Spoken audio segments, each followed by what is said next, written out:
for asking me to provide a little bit of support during this time of hardship for the country. And the purpose of this was really to fill about 45 minutes and just give everybody a bit of an insight into what I did with the Red Arrows a couple of years ago.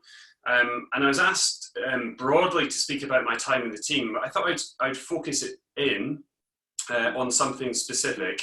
And let me just quickly work out how to put it onto the next slide. I'll fail at the start. I thought I'd focus on the Red Arrows tour to China in 2016. So that was the final part of my tour, of my 3 years for the Reds, and definitely a highlight of what I got up to in those 3 years. Caveats to the presentation is it's going to be my personal opinions and not the opinions of the Royal Air Force or the MOD, despite the crest up in the top right corner. Please, I don't intend any offence at all throughout the presentation. And clearly, this is a British Royal Air Force perspective. Clearly, other nations will have different ones at times. So a quick bit on my background with the Red Arrows, so you know where I'm coming from. I joined in 2013 from previously serving with the Dam Busters, 617 Squadron up at RAF Lossiemouth. Joined the team, as I said, summer 13 to display in 2014, which was the 50th anniversary of the Red Arrows, 2015 and then 2016. And this tour was at the very end of 2016, so it really was a capstone event of my tour. So background of the tour, why did we go and where have we been before? So within kind of my expertise on the history of the team, back to 2007, we last went towards the Far East, went to Malaysia. 2008 was a Canada and USA tour. Of course, you'll have seen the TV program, which well documented the Red Arrows going to the USA last year. In 2013, they went to the Middle East. And then what really changed within that time for this tour was that affected our planning and our execution was changes within the airspace known as RVSM. Restrictions had come in. So what that effectively meant to us in the Red Arrows was we were capped in the height we could get to with the jet. So generally transited around about the high 20,000 feet, so 27,000 feet. Whereas in the past, we'd have pushed all the way up towards 40,000, saving a lot of fuel and going a lot further. So for the planning of this tour, it wasn't simply a case of pulling out the Malaysia plan and then just turning it into what we needed for China. We had to really start from scratch. The aims of this tour were primarily to promote British prosperity, promotion of British industry and business, and of course within that, the Great Campaign. And this was the first time the Red Arrows had gone out primarily to support this. Defence engagement was secondary, and that was really to cement enduring relationships that we have in the various parts of the world that we visited, specifically in the Middle East and Southeast Asia, and then also to forge new ones. Clearly, the Red Arrows inspiration was always at the team's heart, and any opportunity to engage in STEM activity was taken through with the team, and there'll be many more slides on that later on, pictures of what we got up to. And ultimately, as the Red Arrows do day in, day out, demonstrate the excellence of the Royal Air Force and indeed those of the whole of the UK Armed Forces and of Great Britain as a nation. So first of all, a cap of the planned route to China, and then we'll go into what actually happened. So we were due to leave Scampton on the 29th of September, get to Cyprus there in the Eastern Mediterranean the 30th, across to Delhi in India on the 3rd of October, down to Singapore by the 13th of October for a fly past, back up to Kuala Lumpur on the 17th, and then ultimately make it out to the Zhuhai Air Show, which was the prime aim of the tour to display at on the 21st of October. And just for a backdrop and setting of what the Zhuhai Air Show is, it is effectively the Chinese version of what we know as the Farnborough and Paris air shows, which happen every other year. So significant event for us to be displaying at. And of course, the first time the Royal Air Force, or indeed the UK, to put any British military aircraft into China. So, meant to leave on the 29th of September. What happened on the 28th? Well, unfortunately for him, Shimon Peres, the former Israeli president, died at age 93. What that meant to us is, unfortunately, with the way the country went into mourning, they closed their airspace. So we did leave on the 29th of September, got ourselves to Cyprus, and then, as you can see, our fairly direct route you would think we would want to take from Cyprus to get across to India was now completely blocked out by the fact Israel had closed that ability for us to fly over it. So straight away we had a couple of days on the ground in Cyprus unplanned at RAF Akrotiri, but it was all relatively comfortable. And then when that airspace opened back up again, we were able to go for one of the most epic long days of flying throughout that whole tour. So what we were trying to achieve the next day, and I'll show you on this slide before we go further forward, is to go from Cyprus into Tabuk in Saudi Arabia, into Pisab in Saudi Arabia, and then get to Masana in Oman, all in one day. So what that meant was careful planning, getting up at a ridiculous time in the morning for us. Bear in mind, the Red Arrows don't routinely fly at night. Of course, the frontline pilots do this day in, day out. But for the Red Arrows, we're specifically trained to day only. So it was up in the night, out doing a walk around with whatever torches we could get hold of, taxiing down the runway in Cyprus there, hoping that all the data we were given was correct. And sure enough, just as we were about to roll into the runway, the sun cracked the horizon, and it was legal for us to take off and start off on that epic trip.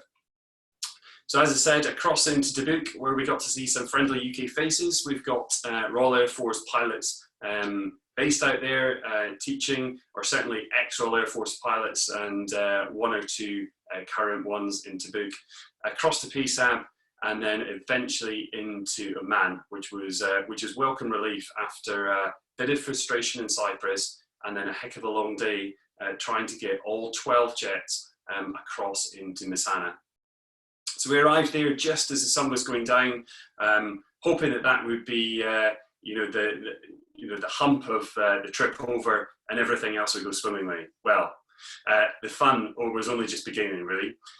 So what happened? We ended up stuck in Oman. Here's a picture of Masana, and if we zoom in, this is taken from Google Earth, you'll see we were long enough to end up on Google Earth. So you can see the Hercules on the left-hand side that was supporting us, and then all 12 jets stuck on the pan for several days as we waited for a weather window to get across to Karachi, which was only ever scheduled for a lunch stop to ultimately get into Delhi.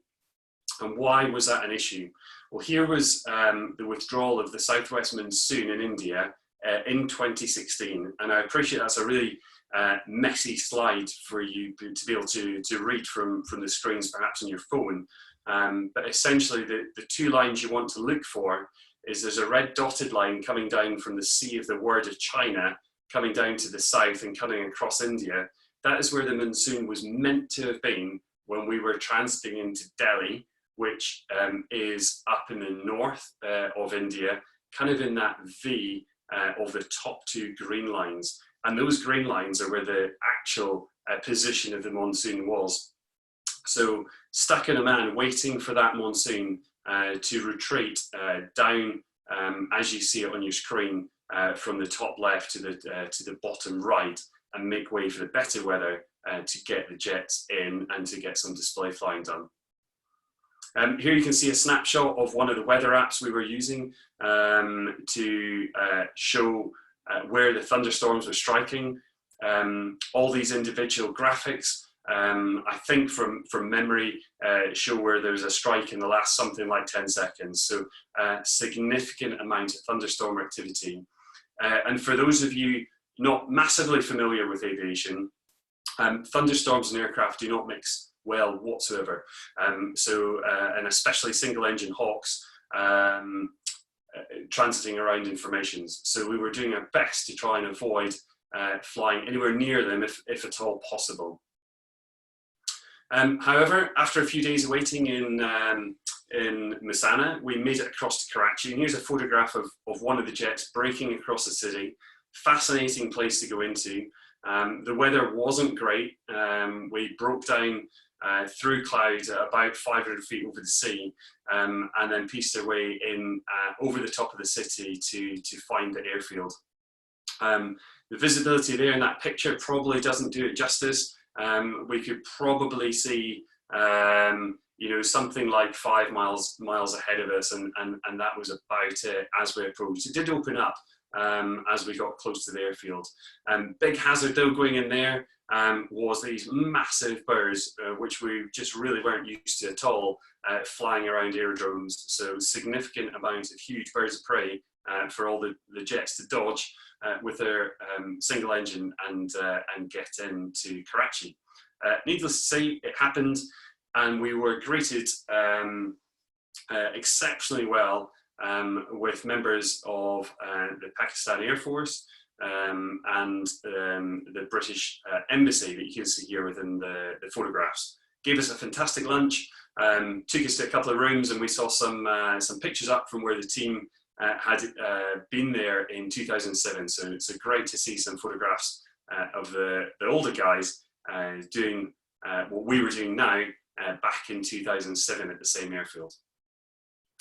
As I said though, that was the plan in Karachi was only for a lunch stop for a plethora of reasons, and we really needed to try and make it across to Jaipur, which is that top left arrow where it's pointed to, and then from Jaipur to hop up to Delhi at the very top of the screen. And Delhi was, you know, our first real goal for display flying. We were there to take part in celebrations of the Indian Air Force, and needed to try and be there for a specific air show. So, as I said, there was a plan. What actually happened is we got airborne from Pakistan on the best advice that we could have been given from various Met people, and also using our apps. But these pictures are from that transit, and as you'll see, what we actually got airborne into is significant amount of thunderstorm activity.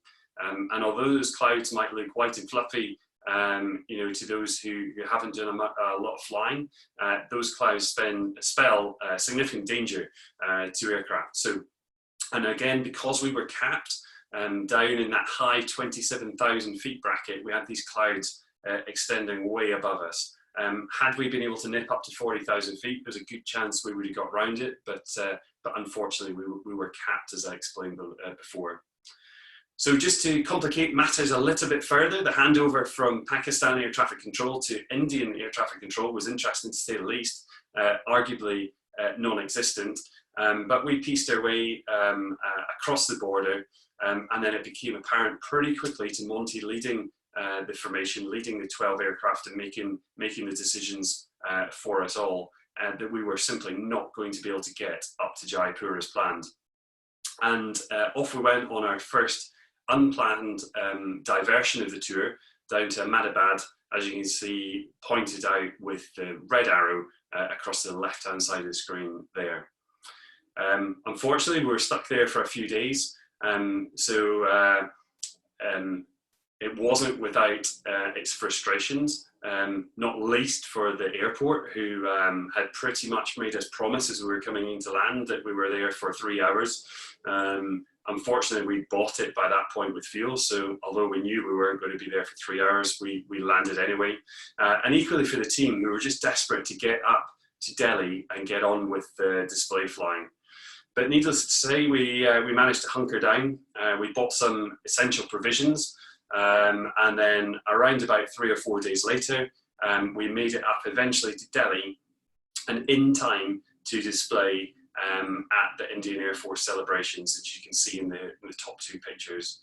Visibility was challenging, but we got the display in, which was just fantastic, and a real boost for everybody involved, whether it was engineers, the PR team, even the admin team, just to see us get to that first display site and do what we set out to achieve, to actually have one marked first piece of success on time.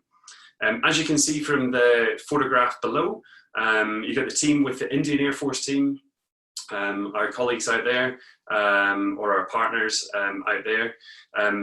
Interestingly, some of the Indian Air Force display team were taught by the Royal Air Force and went through Royal Air Force Bali back in the kind of mid to late 2000s. And some of our team pilots had actually taught their guys coming through. So nobody really knew that connection before we got there, but fantastic for old friendships to be sparked back up and to trade stories about experiences in flying since those days of training at Bali. As I alluded to before, invisibility was challenging. We hadn't ever, as a team, certainly the team that were the Red Arrows at that point, bearing in mind we change every 3 years, hadn't really experienced such poor visibility anywhere else in our display seasons. So we were often having to transit in and out of airfields in a formation depicted on the screen now, so in threes with perhaps a couple of minutes in between them, and that was just to mitigate the lack of viz. However, once we got up above the clouds, the picture that you're seeing on your screen now was very common right across the world. Very clear skies, great visibility, and outside thunderstorms, we were very lucky to not be in cloud an awful lot during our tour. Indeed, the formation composition you see on the screen just now, the 6 in the background and the 5 in the foreground, and of course Lingy number 10 taking the picture, making up the 12, was kind of that is how the Red Arrows transit around the world, and that was our standard formation position, our formation composition through almost every single high-level transit. It was something I was asked quite a lot of times when I was on the team: why do you transit in close formation even when you're up at height? Nobody really is going to see, apart from a few airliners. But ultimately, it's what the boys train to day in, day out. Believe it or not, flying in a straight line in close formation compared to what they're doing day in, day out display flying is relatively straightforward and stress-free. And up at that kind of height, they'll all spread out a little bit as well to just make it a little bit more relaxing. And then ultimately, if everybody is just in a set formation position every time and you know where everyone is, that is the safest way to transit. If you could imagine those 12 aircraft just scattered, everybody doing their own thing, chatting away to their backseater without any specific place to be in the sky, it would not be the safe way to go across the world whatsoever. So always in 2 groups, in this case of 6 and 6. From Delhi then we went across into Calcutta as we forced our way towards Southeast Asia for our next big commitment. And as you can see here is just a photograph to show the effect of the monsoon, us coming into Calcutta not many days after it pushed through here and left significant flooding throughout that part of the country.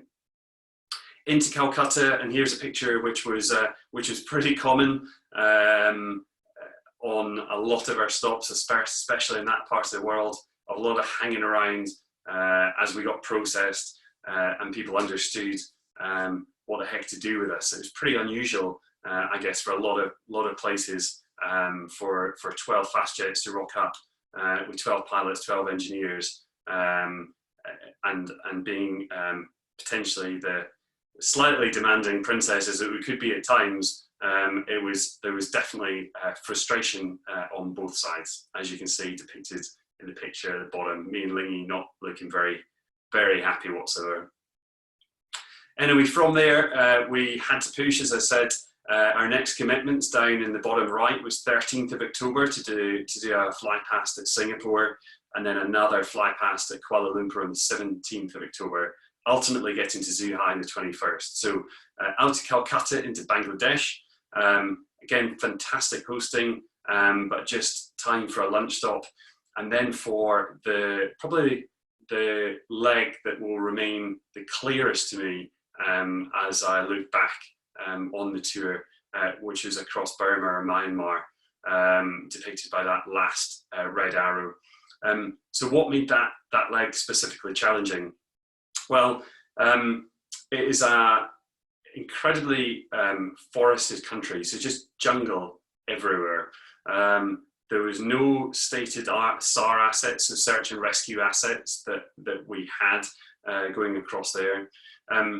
It was a long leg. Bear in mind, we'd come from Calcutta, and as you can probably guess, getting out of Calcutta was not as straightforward as it perhaps could have been. So daylight was an issue. We all had to make sure all our survival equipment was top-notch, ready for the worst should it happen. Bear in mind, we were going across this long leg, incredibly forested area with very few airfields to land in a jet that only has one engine. And to cap it all off, there wasn't air traffic control cover across the whole country. So some of it was simply procedural ATC. So we just report where we were and then press. Because of the length of the leg, if something had happened to an aircraft, nobody had the fuel to hang around and help them. So it was simply, we put all the mitigations in place, understood what we were taking on, and then got on with it. Needless to say, we achieved the mission and landed into Chiang Mai in Thailand, as you can see here, just as the sun was going down, which we were all super excited about. We knew we were going to have a day or so in Chiang Mai to relax, get over the jet lag. But what happened when we were airborne? Very sadly, clearly, the king died. Instead of the celebrations we were expecting and the light-hearted nature of a day off up in northwest Thailand, the country was in mourning. We were greeted by a member from a British member from the former Foreign Commonwealth Office at the Jets, and told us when we got out to make sure we didn't smile, we didn't laugh, we didn't seem to be having a good time, get ourselves back to the hotel, keep our heads down, and get ready to move because this had hit the country incredibly hard. From there down to, we pushed after a couple of days of pretty much self-isolation in Thailand, certainly the complete opposite of what we were expecting, down to the southeastern corner, where again we were suddenly hit by thunderstorms. As you can see, that blue pin is where we flew into. Thunderstorms just depicted right below us, and then some down towards Malaysia, as you Kuala Lumpur at the bottom middle of the screen, which is where we're headed to. So a couple of frustrating days again stuck in Thailand. Probably more frustrating though for our boss, so Wing Commander Martin Higgins, as you see in the red suit. Higgy by this point wasn't flying a jet. He'd flown ahead to make sure he did the ground liaison with the teams in Singapore. And here he is with a defense attaché explaining why we were stuck in a resort in Thailand and couldn't get down. So a bit of bad press there. And actually, as you'll see later on, pretty much the only thing where we didn't quite achieve what we set out to do. That said, we did achieve it, and we achieved it in gusto, only a few days late. And here we are, flying in battle formation across the harbour region of Singapore, with that fascinating hotel just on the left-hand side, with what's meant to look like a boat in the top of it. Absolutely incredible sights to see from the cockpit. That said, Singapore Chord was not easy. And this is just give you a little bit of an insight between the differences we faced between countries, trying to explain what we would like to do, and then ultimately what we were allowed to do. So for Singapore, we did want to display, but we were told there was no suitable site. We were to do a fly past only. We weren't allowed to use smoke. We had to be above 2,000 feet. We could not fly over the top of land at all. There was a huge amount of detail covered, including a 3-hour Skype call, hundreds of emails, and as you saw there, Higgy on the ground as well to make sure that went okay. On the way back from Singapore, so to do that fly past, we just nipped down from Kuala Lumpur did it, landed into the airport there, had some lunch, did a bit of ground engagement with a couple of companies, including Rolls-Royce. And then on the way back up was just one of the most fantastic trips I've ever flown in the mere 3,000 hours that I've been lucky enough to do now. So we were to get airborne from Singapore, fly up the western coast of Malaysia, and then perform a fly past over the top of Kuala Lumpur. To coordinate that, it was less than 10 emails and 2 short phone calls, and we were given clearance to do what you're going to see in the next photograph. The trip was absolutely fabulous. We flew up the coast at around about 500 to 1,000 feet. The sun was setting. There was pretty much no traffic, no airborne traffic. There was very little in the radio, just a chance to just have a look around, look at the fantastic, stunning scenery, and just appreciate what we were being allowed to do. For that trip, I happened to be what we termed as the nav. So although I'm flying my jet, it was my duty to speak on the radio on behalf of the whole formation. So I remember checking in with Kuala Lumpur International Airport and saying something along the lines of, KL, it's the Red Arrows requesting fly past over the city. The call came back almost instantly saying, 2 international airports are closed. The city is yours, call complete. So compared to that list of restrictions at Singapore, we had the complete opposite. And here's the photograph that came out of it. Just absolutely fantastic picture of the team doing what they do best, able to take those 9 jets with the spares across across the world and represent the best of British wherever they go. And this was just one of the many passes we made across the city and past the Petronas Towers as Lingy was flashing around above us, Red 10, with our photographer in the back to capture this stunning shot. From there, again, thought simple. We've made it all the way here. We've achieved our fly past at KL. Now we'll just nip up to China, but lo and behold, typhoon season had struck.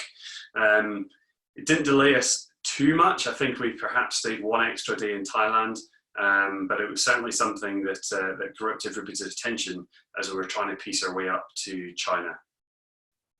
So here we are, up from KL, across into Thailand, up to Vietnam. And Vietnam was again another UK first. So the first time a UK fast jet had ever landed in Vietnam. Significant amount of ground engagement. It was huge for them and huge for us as well. We were treated incredibly well. And again, what a stunning country to visit and to be able to see from the air and then indeed from the ground for a short period of time.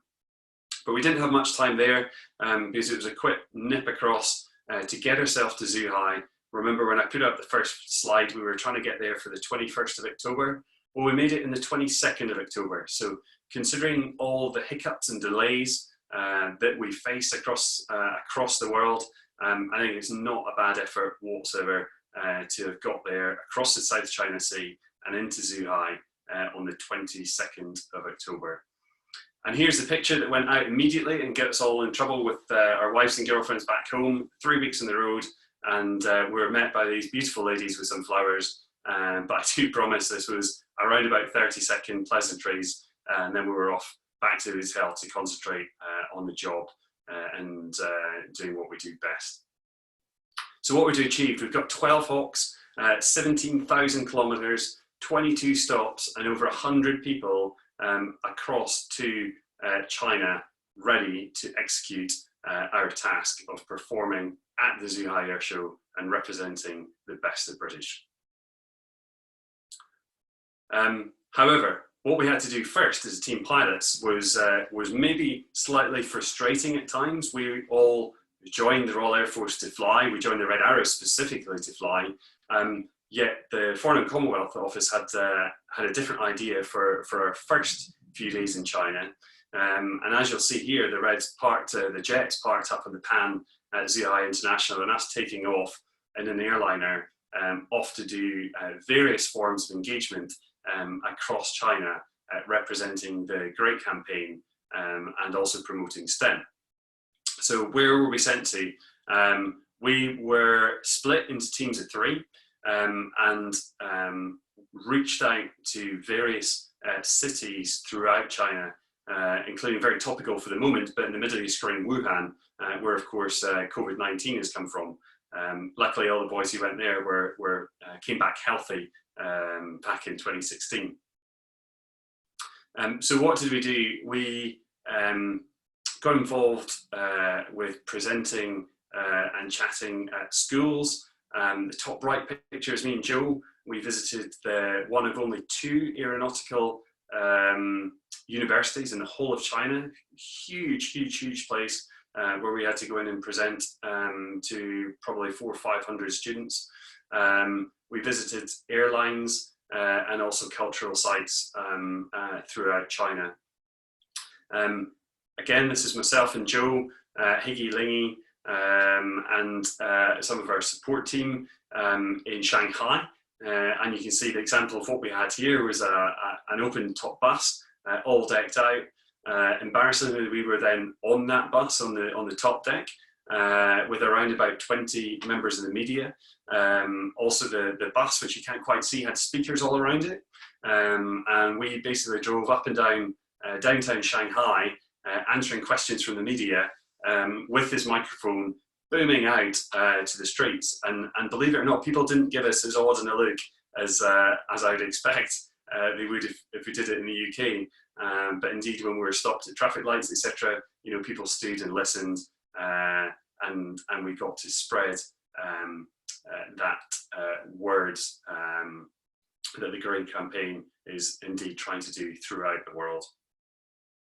As you see, top left, top right, visited quite a few schools and universities, and then also went to Hong Kong, which was fantastic. Again, trip I will always remember, especially the picture in the bottom where we visited a Second World War cemetery with an awful lot of UK servicemen's graves, where we went and paid our respects to those people who gave up their lives for us back in the Second World War.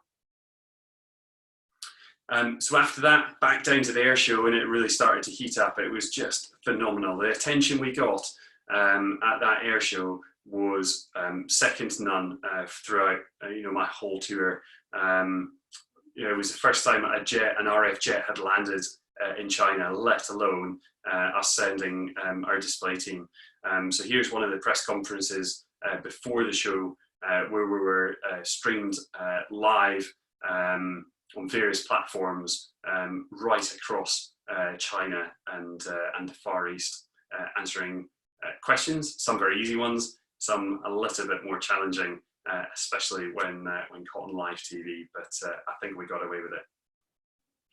And here we are displaying at the Zhuhai Air Show. So just phenomenal achievement and phenomenal result after the amount of planning and effort that it took to get the 12 jets there on time. And here we are, we're lucky enough to spend a little bit of time with the Chinese display team. Great to meet another team, for them to come and listen to one of our briefs and one of our debriefs.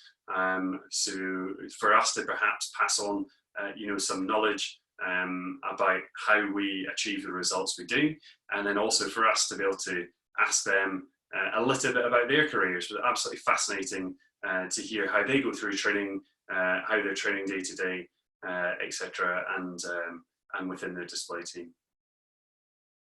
So out of Zhuhai, and it's time to head home, but we actually had quite a few displays to catch up on the way back. So out of China, quick stop into Vietnam. Display was cancelled in Thailand. It was still locked down, unfortunately, due to the death of the king. So up to Chiang Mai, nipped across Burma, into Calcutta again, and then down to get to Hyderabad, to the Air Force Academy, on the 11th of November for a display there. But what was going to hit us this time? Well, as you can see, it wasn't just a direct transit. We had to go into Calcutta. We had to go into another city just north of Hyderabad before we got down. And what had actually happened was just before we left Thailand, India decided to withdraw basically their £5 and £10 notes, which caused utter chaos yet again, just something nobody could have predicted. But another challenge that we had to adapt and overcome, and that we did. And here's a team displaying at the Indian Air Force Academy on time and receiving rapturous applause, especially by the school children you see in the bottom left. Again, just it'll always stick in my memory how crazy these kids went for us, you know, while we were taxiing back in, and then when we got to go in and meet them and have a bit of a chat and a bit of engagement. Absolutely fantastic. A little bit of more formal defence engagement again, and a bit of time promoting the British BAE systems, as you can see in the picture in the right-hand side of the screen. So from there, across to Oman for a display there. Again, absolutely fantastic site. Visibility was incredibly challenging. Probably the most difficult of the tour for a display. I remember specifically Doggy, who was Red 6 at the Synchro lead, and Monty, Red 1, really congratulating each other quite deservedly so for making this display happen and for it to happen safely, because of having the two separate parts of Jippo and Enid to make all the timings work, etc. in the visibility we faced was significant. Bit of defence engagement again. It wouldn't have been a tour without that, and here we are with leaders of Omani business. We then popped across and focused our efforts in other countries within the Middle East, doing a fly past here in Bahrain with some Bahraini Hawks. Again, it was brilliant to meet a couple of British pilots, and now retired from the Royal Air Force, of course, but flying out there in Bahrain. We then went across to the UAE and displayed here in Abu Dhabi. Again, probably one of the most memorable backdrops, I think, of the tour that we displayed at was, as you can see, incredibly clear weather and just huge skyscrapers, beautiful clear water, and crystal clear water and really sparkling beaches. It was absolutely stunning. From there up to Kuwait, which was a fascinating country to visit. Really important for the Royal Air Force, for our history with that country. And indeed, that was my final display in the Red Arrows, the final one of the tour. And you can see us here with a few of the landmarks.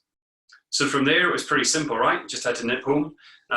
So across Saudi Arabia, again, managed that in one day, pretty long one, into Cyprus, then with the intent of just nip across Italy, France, and back. But hey, we got to Cyprus and check it out. We're now late November, probably not a surprise to us. We were going to face some bad weather, but certainly not what we wanted. And again, you can see some pretty fed up faces in that brief room as we got stuck in Cyprus, just coming in each day, hoping that we'd get a weather window to get out, and unfortunately having to turn around and go back to the hotel. However, we did, of course we did. And here we are flying across the Alps, beautiful scenery there, clear sky, snow-covered mountains as we went across in this leg. I believe it was going on to Lyon, so our penultimate leg, before then getting back home. And just as we were one day late getting out to Zhuhai, actually with all the troubles we faced, we were one day late getting back home to our families and arrived back home at Scampton on the 2nd of December to a warm welcome of children and partners alike. So what did we achieve? Well, ultimately, it was the epitome of a team effort. It certainly wasn't just the the 12 people in red at the front, or the 11 people in red at the front. There was over 100 people involved. 12 Hawks went 33,000 kilometers. We made 42 refueling stops, enabled significantly by the circus engineers in our back seat throughout for all those transits, so they would be jumping out and refueling the jets. We visited 18 countries, 18 displays, and within the 9 weeks, it was estimated 1 billion people were reached live or through TV or online, and approximately 8 billion of Asia-Pacific trade deals were linked to the tour and the promotion of British prosperity. If I've got it right, what follows next is a short video just to show you a bit of what we got up to. After that, I'll close down the slide, bring everybody's faces up, and I'll take any questions for about 10 minutes.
And that is all I have. So I'll open it up to if anyone has any questions they'd like to ask at all. Thank you so much, Stu. That was brilliant. We've had a question come through on the chat box, if that's all right. Yeah, of course. Cool. So this is a question from Josh, who says he just really enjoyed your presentation. Could you ask if you're ever in the Air Cadets like Josh is? Yeah, absolutely. Hi, Josh. Nice to hear from you, and thank you for asking a question. Absolutely, that's where it all started for me. I joined the Air Cadets when I was about, I think it was about 14. Unfortunately, I didn't do it for very long because my detached flight actually shut down. So my career or interest in RAF kind of took a bit of a back foot until I was at university. Got involved in University Air Squadron, and then from there jumped into the RAF full time. But absolutely, all stars as the Air Cadets for me. So good luck with it. Don't let anyone tell you you can't do it. Just keep pressing with whatever your dream is, and you never know what you might be able to achieve. Thank you, Stu. We've had another question, which is, what did it feel like to break the sound barrier? It's surprisingly it's not really a thing in modern aircraft. You obviously see the classic videos of Chuck Yeager and aircraft shaking and altimeters doing wacky things, and it being a really a big deal. In a modern fighter, it's just a number. Of course, it makes a huge noise outside, so we have to be pretty careful where we do it. But every single day, jets are going supersonic out over the North Sea. It's just not something you're aware of. I have to stress though that the Red Arrows, although the Hawk is capable of going supersonic in a significant dive, it certainly can do it straight level. It's not powerful enough. It's certainly not something that the Red Arrows will do. Another question from Ryan was, how much training does it take to become a Red Arrows pilot? Hi, Ryan. Great question, quite a common one. So to apply to the Red Arrows, you have to be a fastjet frontline pilot, which takes probably, give or take, it all depends on the training system, but let's say about 6 or 7 years to become.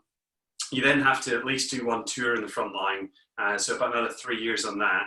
And then you have to be assessed at a certain standard and have achieved around about 1,500 hours of flying fast jets before you're even eligible to apply to join the team. They used to get, when I was involved in the Reds, of course I'm not anymore, used to get around about 30 people who would apply a year. Roughly 2 or 3 of those 30 get in. And then of course the training only just begins once you join the team. And for me, joining in 2013, I started to fly the Hawk again in around about August, started display flying training in September. I wasn't ready to go in front of the public until April the next year. So huge amount of training before you can even apply, and then huge amount before you go in front of the public for the first time. That's huge. That's a proper commitment, Stu. We've had another question through from Aaron, which was, have you always wanted to be a pilot? And if not, then from what age did you start thinking about becoming one? Hi, Aaron. Great question. I'm glad you asked it, because I hope this might inspire some others to follow their dreams. So when I was very young, absolutely, it's what I wanted to be. I wanted to be a fast jet pilot. And my mum's cousin had been one, so I guess I had that family link and could chat to him about it. But of course, I joined the Air Cadets kind of on the back of, ultimately that's what I wanted to be. But then I went to school careers teacher when I was probably about 15. And unfortunately, she wasn't as convinced about my ability to become a fast jet pilot as I was. And suggested I think of an alternative career should that not work out. So that kind of put the damper on it, to be honest. But fortunately for me, I got through that where perhaps others wouldn't have. She was a fantastic teacher and someone I'll always remember, but had absolutely no experience to qualify her to tell me that I couldn't be a fast jet pilot. But I believed that and went off to do something else. So I actually studied PE teaching. Sport was my passion. So I studied physical education at Edinburgh University. Then halfway through that, I heard about the University Air Squadron, went along to see what it was all about, and just fell in love with it. Got on very well. The organisation got me into a cockpit, put me through a training program. I found out I actually could do it. and never looked back. So yes, always wanted to do it. If you do and somebody tells you can't, unless it's someone you're absolutely, utterly convinced has the authority to say you can't, and you've reattacked their response 2 or 3 times, then just keep going for it, and you never know what might happen. Thank you, Stu. Following on from that, there's a question from George. So his ambition is to be a weapons systems operator in the RAF and then work to get his promotion and eventually become a pilot. Is that a good way to go about it? Okay, so I would suggest that's tricky. My advice for everyone, this is purely personal advice, is shoot for what you want from the start. Trying to transfer over, of course, is possible. Many people have done it. Some of my friends have done it, but it's not a guaranteed pathway. So my question back is, why not just apply for a pilot to start with? If that doesn't work out and weapons systems officer does, then by all means go for it. Just bear in mind that might not be a guaranteed path across to pilot in the future. That said, you might train as a weapons systems operator and decide you don't want to be a pilot anymore anyway. So there are certainly other fantastic options out there within the Royal Air Force, with jobs and careers to do. But I would definitely recommend shooting for the moon to start with. And if somebody knocks you back, then have that backup plan, and then try and see it through, to get that crossover if indeed you still want it in the future. Thank you, Stu. That's great advice. There's a great one here from Josh. He's put weird one, so he settled the question well. How did the team get their clothing transported and washed, given that the Hawk has limited onboard storage? Yeah, it's a great question. So the Hawk has very limited storage, but it has what we call a pannier. It's basically a box. It fits into underneath the cockpit, and that can hold pretty much, if you imagine, like a hold all you take to a swimming pool. And it's amazing how skilled you get at rolling up, t-shirts or, buying thin jeans and soft trainers that you can, end up taking away, 3 or 4 days kit, no problem at all in one of those. But in our logistical planning, you saw there that we had a Hercules. We had to go to China and back. We actually took 2 Hercs, and every 3 or 4 days, we would meet up with a Herc, which had a couple of suitcases on it. Laundry, of course, was at hotels, as and when we could do it. But we could generally self-sustain for 4 gusting 5 days, especially with a hotel laundry. Thank you, Stu. Cadet Corporal O'Heaton asked how long you've been in the RAF. Yeah, so 17 and a half years. So joined straight out of university in 2003. Thank you. And Cadet Ellis, you've got lots of cadets with you today. He says, did you learn to speak Chinese from when you performed there? Absolutely not. It sounds like an incredibly difficult language to learn. I wish I was skilled enough to do that, but no. We used a lot of Google Translate in restaurants, and that was a lifesaver. Andrew from Huddersfield says, fantastic presentation, thank you. The RAF and the Red Arrows should shout more about how valuable these tours are. £8 billion linked to trade deals. What did the tour cost, to put this into perspective? Yeah, it's a great point. And unfortunately, I'm not actually in a position to answer it.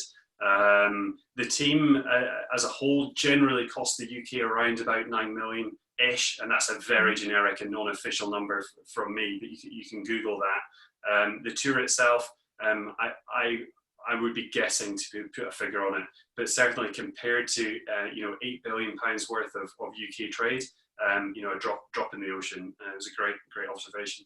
Absolutely. Can you choose where you get posted to after the tour has ended with the Reds? So you can certainly request that. We're all in the military, so we're subject to service need. But you can certainly put your request down, and sometimes it works out and you get lucky. Fabulous. I'm just looking at the questions that we've not already answered. Could you be successful as an RAF pilot even without a degree? Oh, absolutely, and arguably some of the most senior officers don't have degrees, and one of the reasons for that, in fact, I'll give you a couple of reasons. Sometimes you need university to mature enough to be able to pass selection and get in. I did. There is absolutely no way I would have been selected as an officer to become a pilot when I was 18 years old. So you could argue those who get in at 18 are already at a level of maturity which probably marks them out as individuals that will do very well. And then, of course, they've got a 3 or 4 year head start on all the university graduates, who've in their careers. So, starting at 18, 19, that you're suddenly doing jobs 3 or 4 years younger than your peers who've been at university. So, absolutely, university is not, the be all and end all for doing my career. Thank you, Stu. It's just 2 more questions, if that's all right. So the first one is from Josh. As a member of the UAS himself, what was your most memorable moment whilst at university? Oh my word, I can't say that on Zoom. You could say, what was your most memorable moment whilst at UAS? There we go. Yeah, I know, and that's actually a bit probably to talk about. I mean, hopefully UAS is as good fun today as it was back when I was part of it. Absolutely awesome organisation. Some of my best friends today, are from the UAS, which I joined 20 years ago, and we had some awesome times. I guess I've got to say my highlight was getting that letter saying I'd been accepted from the UAS into the Royal Air Force as a pilot. That's brilliant. Thank you, Stu. The other questions we've already answered, which is fab. So I just want to say a huge thank you to Stu and people on the screens. If you wanted to thumbs up to show your appreciation or give him a round of applause, that would be lovely. There's lots of round of applause in there. We'll be sharing this presentation afterwards so we can go back over it. But I just want to say thank you to Stu. Huge thank you for your time today. That was brilliant. You kept us all engaged, and honestly, it was a fabulous turnout. So we're really grateful. Some great questions have come through as well. So thank you very much for those who contributed those. We hope you have a lovely day, and we hope you might join us later in the week for more of the activity that we've got going on. Round of applause for Stu. Thank you.